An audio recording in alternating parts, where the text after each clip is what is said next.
Romania at Voxxed Days Bucharest, and in NASA the second language is Romanian because of the number of scientists at NASA who are from Romania. And I'm joined by Andres, who's giving a talk, your now very famous talk, Java Libraries You Can't Afford to Miss. I wouldn't say it's very famous, but some people have seen it already in the past, and I'm very happy to say that it has been very well received by attendees. It's a very popular talk, I think not least because it's such an important subject, because there's no point reinventing the wheel if you can find what you need in the library. And there are a lot of libraries maybe that need more people to know about them. Yeah, exactly. The whole point of the talk is to showcase those libraries that make your work much easier, that you feel more productive, and in many cases, it brings back joy to doing your work. Because as you say, it makes no sense to reinventing the wheel and just going through the same implementations of the algorithms and then to find out that there is a group of people that have done this on the open source where they have much more resources perhaps. There are more different point of views into a particular implementation. So you're bound to have a much better implementation because of this.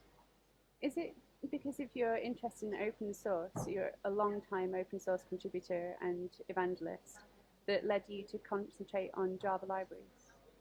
Well, it is because I do open source, because I like open source, that I discovered most of these libraries.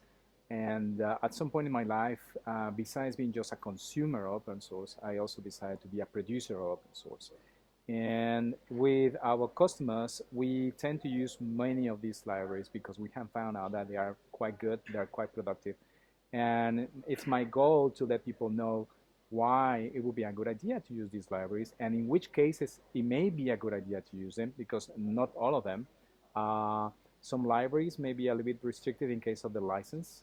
One thing that we have, as developers, have to be very aware of when we work with open source is which are the terms of the licenses. They are very wide. In many cases, we have no problems mixing them with commercial offerings, but you just have to be very careful with the small letter in any case. I'm not a lawyer, and in case that someone gets in trouble, it would be a good idea that everybody reviews the terms of services of one of these things. Do you think there's any way that that could be made simpler, the terms of usage? Well, there are libraries that are very, very liberal. For example, there is one with I will not say the name because it's a profanity, but pretty much says, do whatever you want with this. I don't care. It's completely free. I will give it as is. There's no liabilities, nothing. It's out there. You find it useful, perfect. Go with it. You don't like it, no worries. You go with another one. But that's the whole point. It gives you no guarantees. If you messed up, if somebody gets hurt because of the usage of the software, then what happens, right? And there are some other libraries that actually go the distance and not only protect the person that created the software, but also the end user.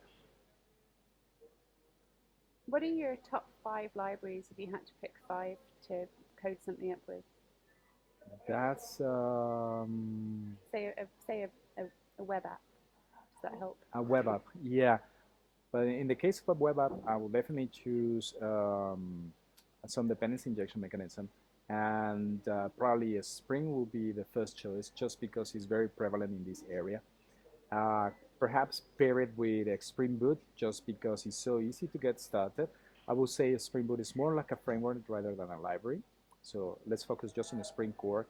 If you are sending data processing, of course, you're pushing out JSON most likely, then Jackson. Yep. But if you're using a binary protocol, you can pair Jackson with some other codecs, for example, MessagePack, which is much, much smarter, more compressed, much better in some cases.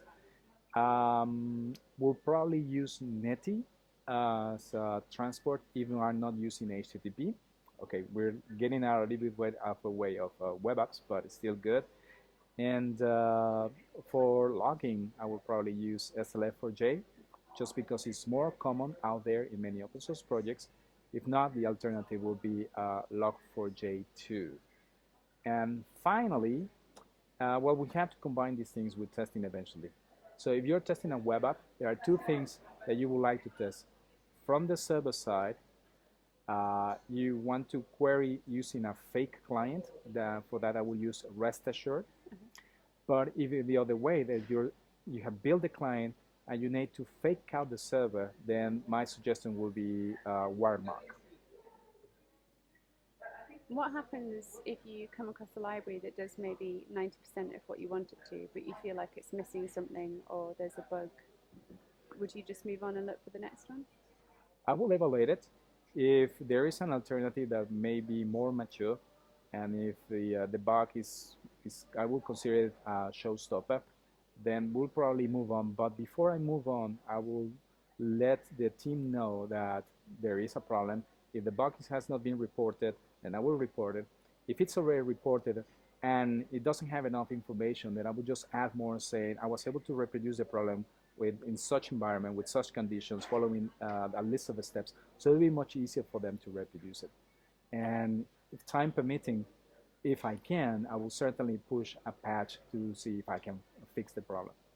Do you ever find in your projects when you're using libraries that you need to go back and almost review the libraries that you've used and see if there are alternatives where patches might have been pushed for maybe better solutions that had been overlooked the first time for whatever reason? Do you find that you have to curate the libraries and projects? Well, I'm very pedantic in that regard. I try to keep the versions of the libraries that I use to be as much as up to date as possible. If they follow semantic version, it's easy to figure out if there might be a breaking change when you upgrade from another. Many open source projects are very friendly to developers in terms of compiling a list of changes, like a change set or release notes. So it's easy to figure out, or at least kind of easy to figure out if there might be some breaking changes. I haven't found much, although it has happened, that in the early days of a project you select a library X to perform certain function, and over time you switch to another one. It's a mixed bag of results. Sometimes when you pick one or the other over the other, the APIs may look very close alike, so the changes are easy, and sometimes they are way different. But it makes sense to switch because the other library, the second one, is the better one. It will give you the results that you need. Thanks very much. Thank you very much, Kevin.